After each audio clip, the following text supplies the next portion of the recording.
Salam sejahtera untuk kita semua. Pelajaran sekolah sahabat dengan tema utama mengelola bagi sang guru sampai dia datang. Pelajaran ke-11 mengelola pada masa-masa sulit. Minggu 12 Maret menempatkan Tuhan yang pertama. Bacalah 2 Tawarik 20 ayat 1 sampai 22. Prinsip rohani penting apakah yang dapat kita ambil bagi diri kita sendiri dari cerita ini? Tidak peduli pergumulan apa saja yang kita sedang hadapi. Menjelang berakhirnya pemerintahan Yosafat, Yehuda diserang. Yosafat adalah seorang yang sangat pemberani. Selama bertahun-tahun ia telah memperkuat pasukannya dan kota-kota bentengnya. Dia telah siap untuk menghadapi musuh siapapun. Tetapi dalam krisis ini ia tidak menaruh keyakinannya pada kekuatannya sendiri, tetapi kepada kekuatan Allah. Dia berketetapan untuk mencari Tuhan dan mengumumkan puasa di seluruh Yudea. Orang-orang berkumpul di pelataran bait suci, sama seperti Salomo mendoakan apa yang akan mereka lakukan jika mereka menghadapi bahaya. Semua laki-laki di Yehuda berdiri di hadapan Tuhan bersama dengan istri dan anak-anak mereka. Mereka berdoa supaya Allah akan mengacaukan musuh-musuh mereka sehingga namanya dapat dimuliakan. Kemudian raja berdoa, "Kami tidak mempunyai kekuatan untuk menghadapi laskar yang besar ini yang datang menyerang kami. Kami tidak tahu apa yang harus kami lakukan, tetapi mata kami tertuju kepadamu." Setelah mereka menyerahkan diri mereka sendiri kepada Allah dalam cara ini, Roh Allah turun kepada hamba Allah yang berkata, "Janganlah kamu takut dan terkejut karena laskar yang besar ini, sebab bukan kamu yang akan berperang melainkan Allah. Tidak usah kamu bertempur, tinggallah berdiri di tempatmu dan lihatlah bagaimana Tuhan memberikan kemenangan kepadamu." Jadi, pagi-pagi sekali keesokan harinya raja mengumpulkan umat. Dengan paduan suara para imam di depan menyanyi memuji Tuhan. Kemudian dia berkata kepada umat, "Percayalah kepada Tuhan Allahmu dan kamu akan tetap teguh. Percayalah kepada nabi-nabinya dan kamu akan berhasil." Kemudian paduan suara mulai menyanyi dan musuh-musuh mereka saling membunuh satu sama lain. Dan tidak ada yang terluput. Membutuhkan waktu 3 hari bagi orang Yehuda untuk mengumpulkan rampasan pertempuran itu. Dan pada hari keempat mereka kembali ke Yerusalem menyanyi sementara mereka pergi. Tentu saja Allah yang melepaskan mereka adalah Allah yang sama yang kita kasihi dan sembah. Dan kuasanya sama besar sekarang ini sama seperti dahulu. Tantangannya bagi kita adalah percaya kepadanya dan pimpinannya. Bacalah 2 Tawarik 20 ayat 20.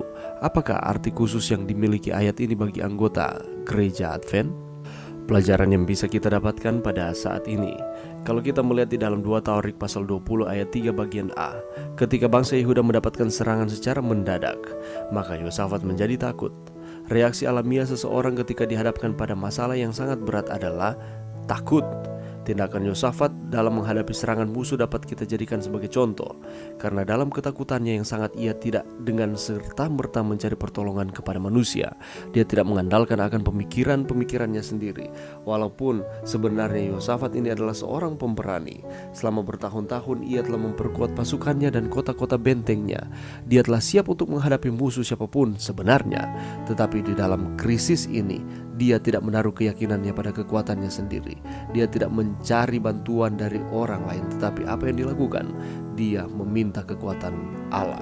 Kita boleh lihat itu di dalam 2 Tawarik 20 ayat 3 dan 4. Dalam keadaan yang sangat mendesak, biasanya orang tidak bisa berpikir secara jernih.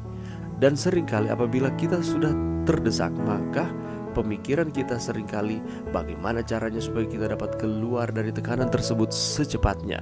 Dan seringkali kita tertuju kepada siapakah yang harus kita minta tolong. Dan kita mungkin akan mengandalkan cara berpikir kita ataupun teman-teman kita untuk membantu kita keluar dari tekanan kehidupan. Tetapi Yosafat membuat keputusan yang tepat, yaitu mencari Tuhan dan meminta pertolongan hanya kepada Tuhan, bukan kepada yang lain. Bangsa ini berdoa supaya Allah akan mengacaukan musuh-musuh mereka sehingga nama Tuhan dapat dimuliakan. Kemudian raja juga berdoa. Dia berdoa seperti ini, "Kami tidak mempunyai kekuatan untuk menghadapi laskar yang besar ini yang datang menyerang kami.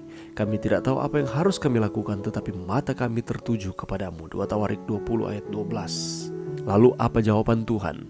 "Janganlah kamu takut dan terkejut karena laskar yang besar ini, sebab bukan kamu yang akan berperang melainkan Allah.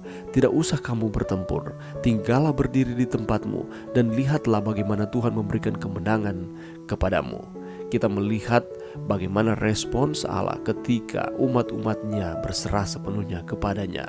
Dia tidak akan pernah meninggalkan umat-umatnya. Demikian pula dengan kita. Dia tidak akan pernah meninggalkan kita asalkan kita memprioritaskan Tuhan di dalam kehidupan kita, mempercayai Tuhan di dalam setiap kehidupan kita.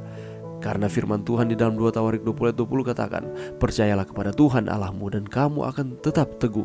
Percayalah kepada nabi-nabinya dan kamu akan berhasil. Pendek cerita, kita tahu bersama pengalaman peristiwa dari 2 Tawarik 20 ayat 1-22 ini. Pada akhirnya bangsa Yehuda ini mengalami kemenangan dan mereka membutuhkan waktu 3 hari untuk mengumpulkan rampasan pertempuran tersebut. Dan pada hari yang keempat mereka kembali ke Yerusalem, menyanyi sementara mereka pergi, memuji, membesarkan akan Tuhan atas kemenangan yang Tuhan berikan. Sebagaimana dengan bangsa Yehuda, demikian pula dengan kita. Allah yang melepaskan mereka adalah Allah yang sama yang kita kasihi dan sembah, dan kuasanya sama besar saat ini sama seperti dahulu. Tantangannya bagi kita adalah percaya kepada Tuhan dan pimpinannya. Apakah kita sanggup untuk mempercayai Tuhan di dalam setiap kehidupan saudara dan saya? Mari berdoa. Terima kasih Tuhan atas firman-Mu pada saat ini. Bantu kami Tuhan untuk kami dapat menempatkan Tuhan di dalam setiap kehidupan kami yang pertama dan terutama, sehingga berkat-berkat surgawi akan terus dicurahkan. Kami akan terus setia kepada Tuhan, dan apa saja yang kami lakukan akan berhasil di dalam Tuhan. Ini doa kami di dalam nama Yesus. Amin.